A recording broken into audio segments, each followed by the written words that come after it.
is Rogers TV. All right, I'm rolling the D20 for initiative. On today's show, we have Michelle Churchill, Dungeon Master, and Paul and Steve from Hops and Dragons.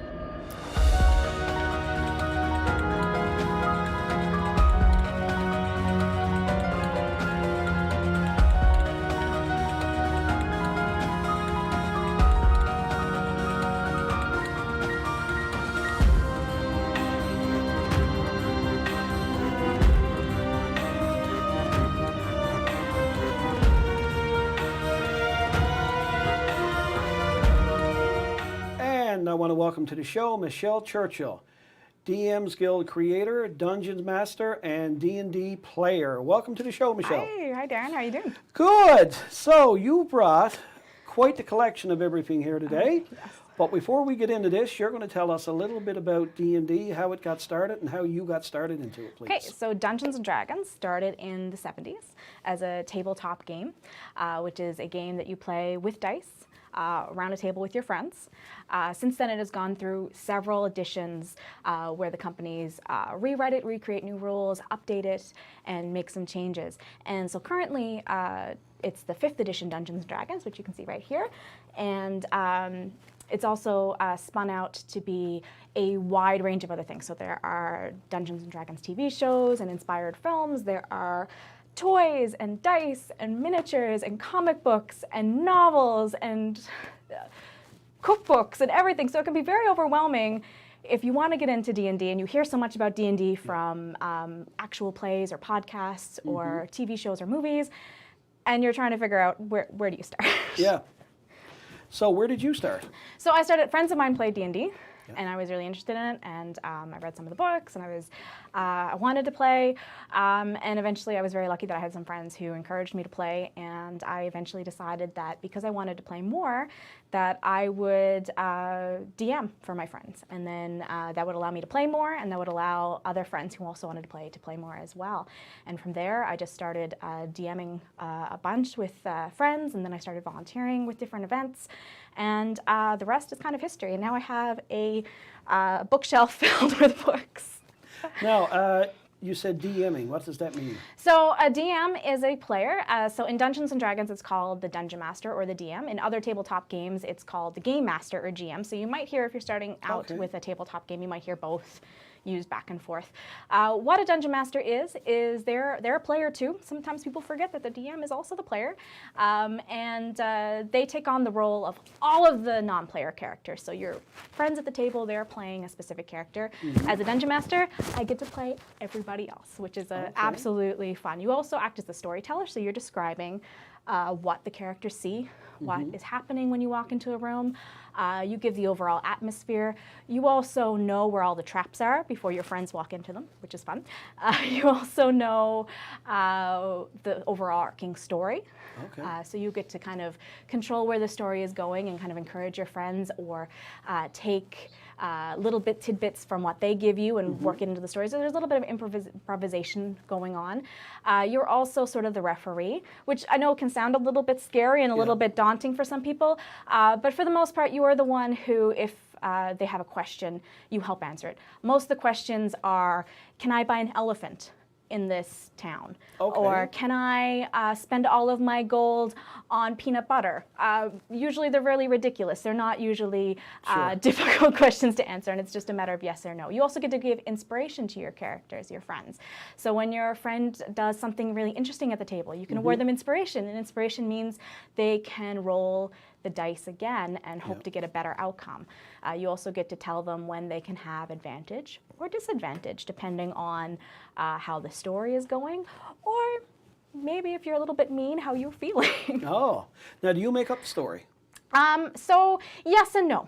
Oh, okay. Sometimes I do, sometimes I don't. So there's lots of different ways to play. If you're getting started in Dungeons and Dragons, you don't have, some people think, oh my God, I'm not a very good storyteller. How am I going to do this? So the good news is you don't have to create these big, massive worlds. You don't have to come up with things off the top of your head. You can do whatever you want.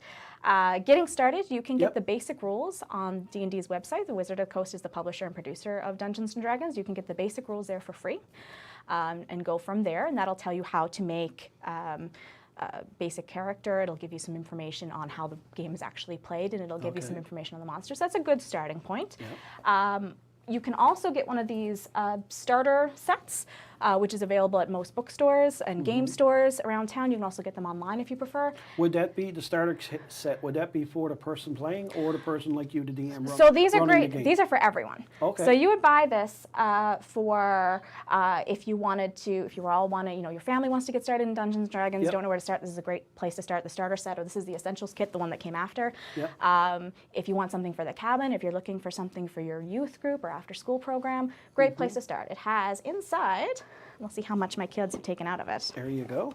Okay. Inside, there is the a rule book, much like the one that you can get online. It's a little bit more detailed. It has a lot of information on how to play the game and different aspects of the classes and things that help you get started. Yep. It has a set of dice, which my kids have run off with. It also has an adventure.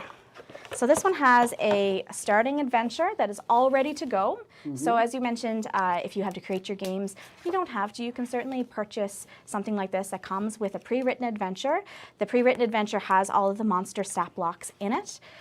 So if you are DMing, you can just refer to these. So this is the book that you would give to, everybody would use, players and DMs would use this one. It's the rule book. Yeah. And this is the one that the DM would read from. So this will have all of the text you read out loud. It'll have the overarching story. It'll have all the traps and adventures. It'll have pictures of the maps and all your monsters. Yep. So this is the book for the person who's acting as the storyteller or the dungeon master. Excellent. There's also some neat handouts in these things. Like this one comes with a really cool, thank you. Comes with a really neat little map that you can use. So these are nice little visuals that you can use to help tell the story. Nice. This is a nice little map of part of the Sword's Coast. So does that go on the table and your figures go on that? Well, this one can go on the table. You can put your figures on it if you want, or you can just use this one as a display to help tell the story and set the mood. Okay. This one also comes with a Dungeon Master screen, which you don't have to use or you can use. A Dungeon Master screen is a beautifully illustrated board that the Dungeon Master can put in front of themselves so that nobody else can see their roles. Okay. So if the Dungeon Master wants to maybe cheat a little bit and help out their players, if they keep rolling 20s, you can. Nobody knows what the DM's rolling, but I wouldn't. I don't encourage cheating. No, no, no. And inside there's all of the little rules that you might need right at your disposal. So if you're a new DM and you're not really sure, don't worry about it. You can just follow these along, and this is super easy. So these are great kits if you just want to get started and you don't really know where to start. These are fantastic because they have all everything in it in a nice little bite-sized box. Now, if you're thinking, this isn't really the game I want to play. This is, I'm ready for more. I'm ready for a bit more, right? All right. You can get the core books. So the core books are your player's handbook, first and foremost. If you're a player, dungeon master, interested, I would recommend this one. This is great. It has all of your classes, all of your different types of creatures you can play, all of your spells, all of the rules. This is your go-to. You can see how beat up mine is. That is excellent. So now, okay, you say all the creatures. So if I want to get in playing D&D, how do I figure out what kind of person, creature, character, whatever I want? I have to go by something in this. So you can go by something in this. Yep. So this one has a big chunk of the different type of races you can play if you want to be an elf or a dwarf or a human. Has that. There's also expansion books you can get. You can get additional books down the road that have additional ones. Some are specific to certain locations. For example, you can get the Eberron book, which will have the Warforged if you want to play a talking robot. You can get that one. You can get some expansion kits. You can also buy third-party products in your local game stores or get them online, which will have even more options if you want to play different creatures that might not appear in any of these books. You can certainly get that. If you're the dungeon master and you're looking where to find all of the different monsters you can throw at your friends. Yep. Throw at your friends? Throw at your friends and loved ones. You can get the Dungeon Masters, or not the Dungeon Masters, you can get the Player's Handbook. As I throw my roll 20, I rolled a 5. This is the monster manual. Okay. So it has all of the monsters in it, like adorable little owl bears. He's cute. He is sweet. Now, when you say monsters, do you mean bad monsters or good monsters, or a mix? Everything in between. So this has everyone from the town guard that Okay. you're going to try to distract so you can steal from the baker. Okay. It includes the baker Of course. and the candlestick maker. Yep. And as well as all of the really cool, let's see a really cool one here. Look at this. Nice Excellent. big dragon Yep. that you can fight or make friends with if you want. It's really up to Sure. you. There's also really cool other friends you can make, whether you Yep. want to make them your friend or your foe. It's entirely up to you. Excellent. So it has all of the creatures and the stat blocks that you could look for. There's also the Dungeon Master's Guide, which includes all of the traps, magic items, some information on how to build worlds. Yep. Great resource if you're going to DM. Good. So these are the core books. Excellent. Now, I want to get into something before we run out of time. You are also a creator. Yeah. Okay, tell us in that. 30 seconds or less, yes. So one great resource, so there's options to buy, you can buy hardcovers, which have big, long adventures. Sure. But if you don't have a lot of time or you only want something for a weekend or one day, you can only get your friends together for one day, Yep. the DM's Guild is a great resource. I create on the DM's Guild. The DM's Guild, dmsguild.com, is a place where anyone can publish 5th edition adventures or supplements Okay. using the intellectual property of Wizards of the Coast, which is amazing. Yep. So I've created a couple adventures, including Waterdeep Kitten Rescue, and this one for Adventurers League, which is the style of play. And this one is Icewind Whale. Okay. I love the title so much. Icewind Whale. So Icewind Whale is a short 2-hour adventure for level 1 to 4 characters, and it involves going up north to the region of Icewind Dale, and you encounter a dead whale that you're asked to help some locals harvest for oil. Okay. You agree to do so because as good adventurers, you always agree to do so. Sure. You help them out, and you end up running into some interesting local animals that want to cause some mischief. And you find out some interesting things that maybe the whale ate recently that may cause a little bit of mischief. Oh, that's interesting. And there may or may not be a killer rowboat. Killer Rowboat. rowboat. So it's a really fun, short little adventure you can throw Yep. with your friends. The beautiful thing about DM's Guild and Adventurers League games Yep. is they usually tell you how long they are. So this one, for Okay. example, is a 2-hour adventure. So it gives you a good indicator of how long the How game long is you going to play, be. Yeah. They often include maps. So mine includes, there's copies of the maps that you can copy out yourself or just Sure. show your players Yep. if you're playing on that. If you're using an online format, the titles also often include digital maps, Yep. so you can use those on whatever program you're using to play digitally. Yep. And the Adventurers League games typically include all of the monsters that include. So if you don't have a copy of that monster manual, Yep. all of the monster stat blocks are going to be Are in inside and they're all ready to go. So all you have to do is read through it and you can run it for your friends right away. And you created this one on your I own. wrote this one, yeah. This is one that I wrote. Perfect. Now, again, just in case somebody wants to find your work, tell us again where they can find it, please. So you can find my titles on DM's Guild. Yep. You can go on to DM's Guild and look up Michelle Churchill, and you'll find all of my titles there. You can look up Icewind Whale.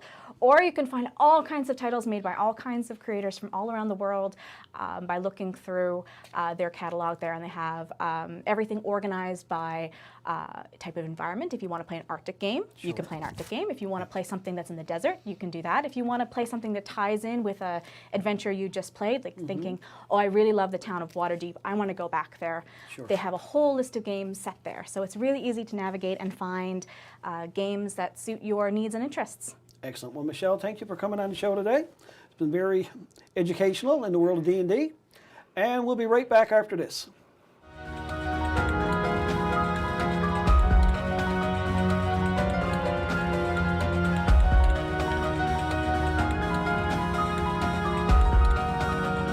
I'd like to welcome to the show Paul and Steve from Hops and Dragons. Welcome, gents.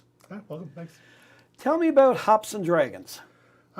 Well, it's a show me and Paul came out with probably 2020, just as kind of COVID was starting, and we've been friends for 21, 22 years at this point. We're known for being a little bit verbose, and our chats tend to go on forever, as our partners kind of know. Our wives are always pulling us in different directions. Sure. And I played D&D for years, and I got him hooked on it back in probably 2017, and our conversation started turning more and more D&D, over a couple beers, and we kind of said, hey, why don't we do this where people could watch, right? Like, we're pretty interesting, we hope.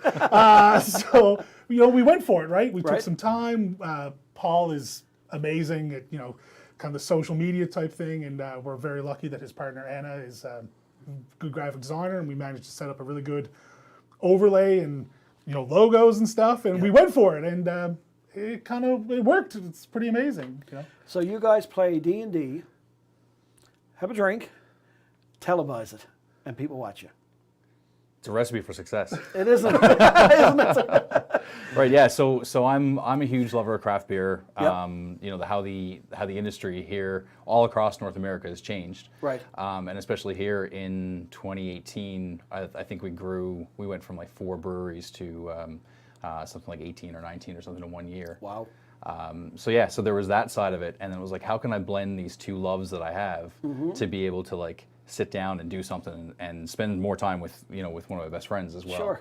So we came up with that idea and didn't know where it would go, and we said at the end of the day, if it's just us hanging out and talking about something that we love, then we're spending time together, and that's fine. But it ended up catching fire a little bit, and it's a little bit of a unique structure, is because it's really just the two of us talking about it in different segments.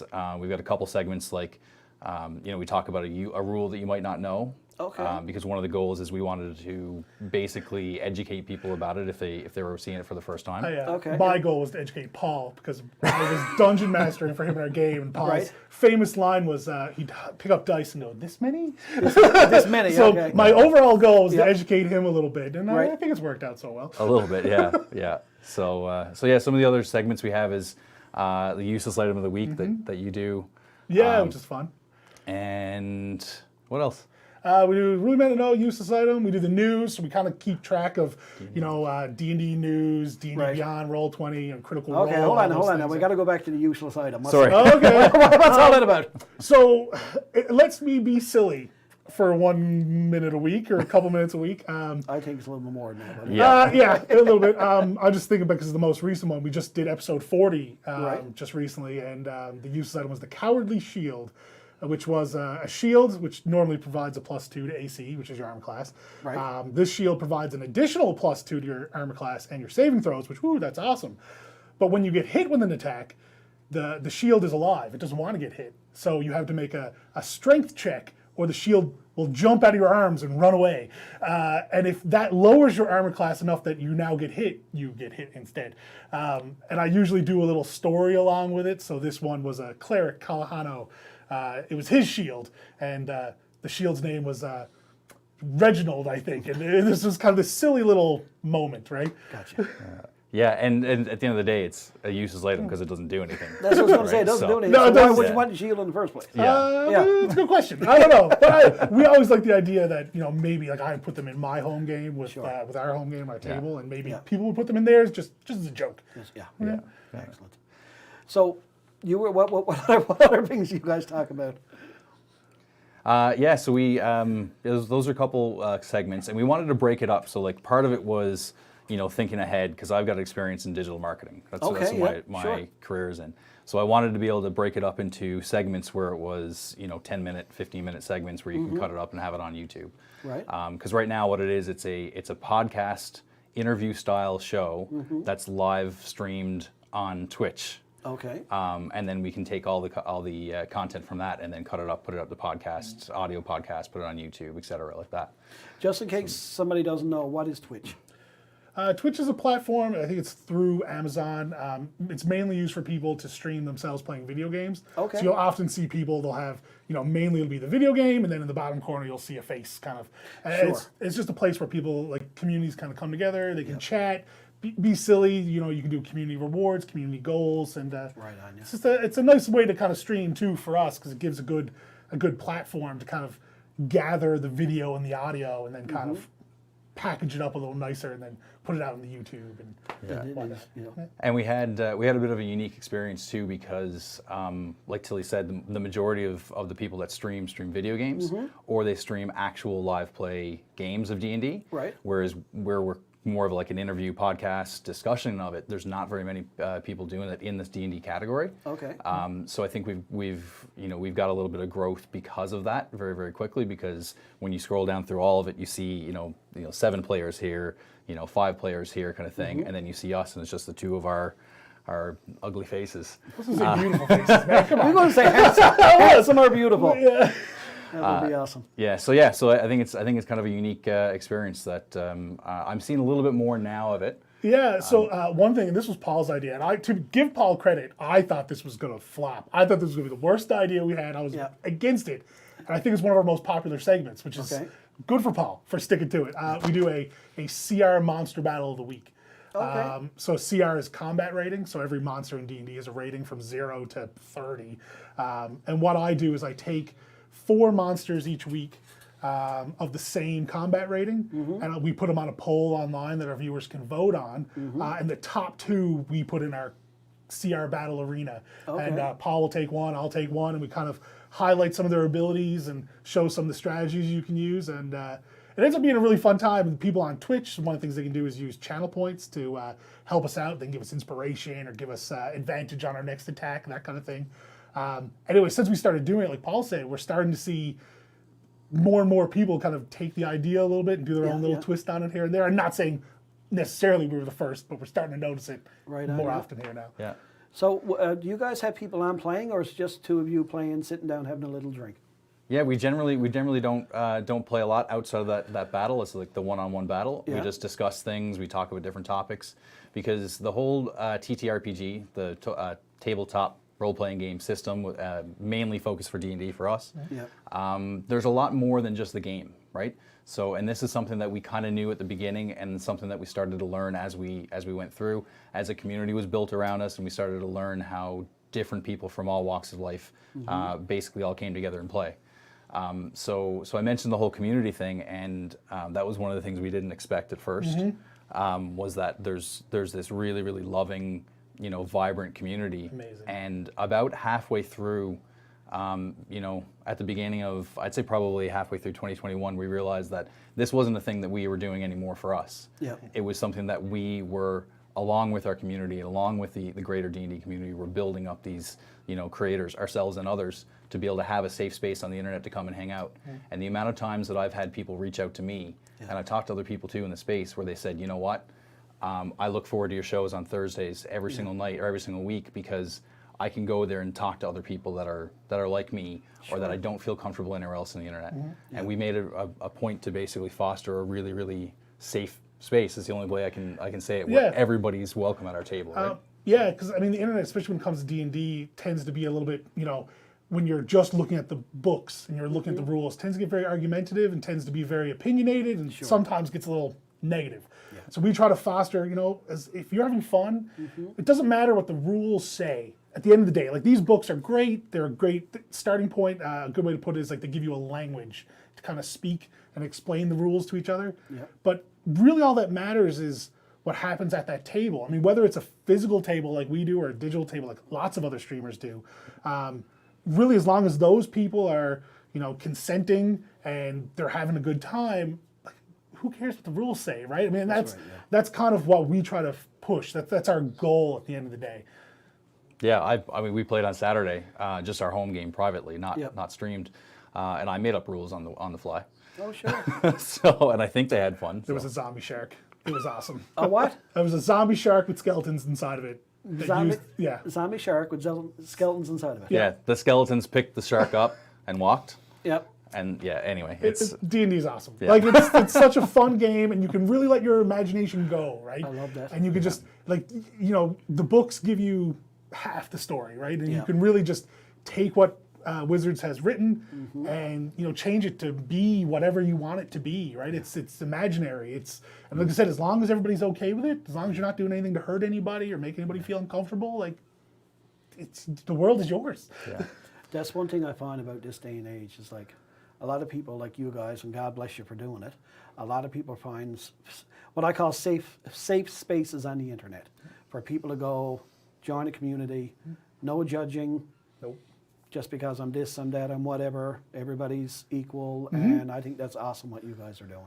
Yeah, and it's something really, really cool too, because the again with how role playing games work is you're assuming a role. Yep. You're playing somebody that's not you. That's right. Essentially, you're playing a character. You know, if you're male, you might play a character that's female. Sure. You know, there's a lot of times we've talked to people about you know, exploring different parts of themselves like that. Right? Exactly. Yeah. And I think that's the reason why the TTRPG community is really, really diverse and is accepting of a lot of people like that too. So.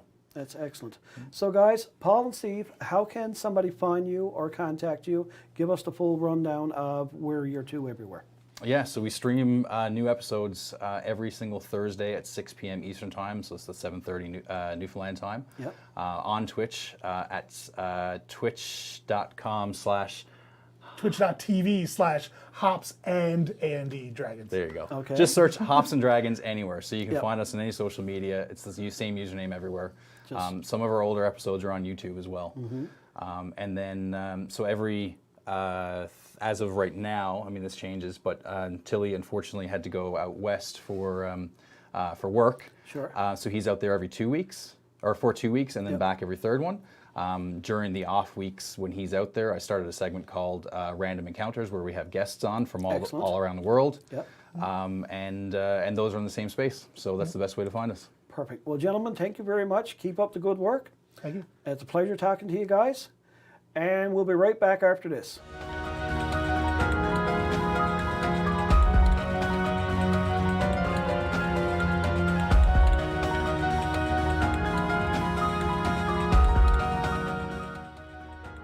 If you would like to reach us, send us an email at darren.pocketuniverse@gmail.com. I want to say a big thank you to everybody that was on the show today. We had a great time. I learned a lot about D&D. Now, guys, how do I end off the show with something from D&D? How do you end the game? Well, you could use our sign-off. And what's your sign-off? May all your rolls be nat 20s. Sounds good. May all your rolls not be 20s. No, B20s. Oh, B20s! All right, see you next time, guys.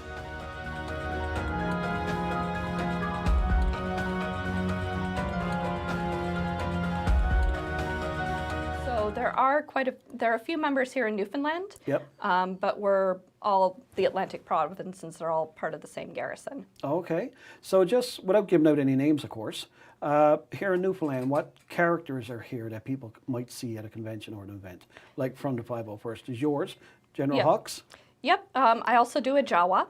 Okay, neat. Yep. They're, for people not familiar with Star Wars, they're the little guys who run around and they steal everything. Yeah, I see them on Mandalorian. They're like, yeah, you want something, they'll go. Yeah. They'll go get it from somewhere. It's from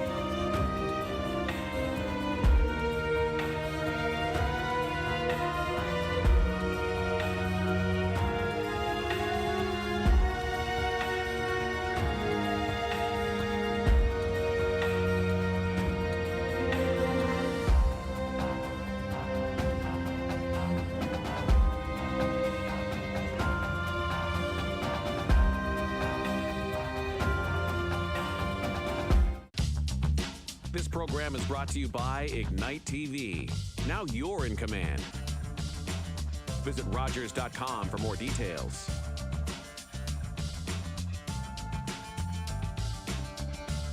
If you have a comment about this program,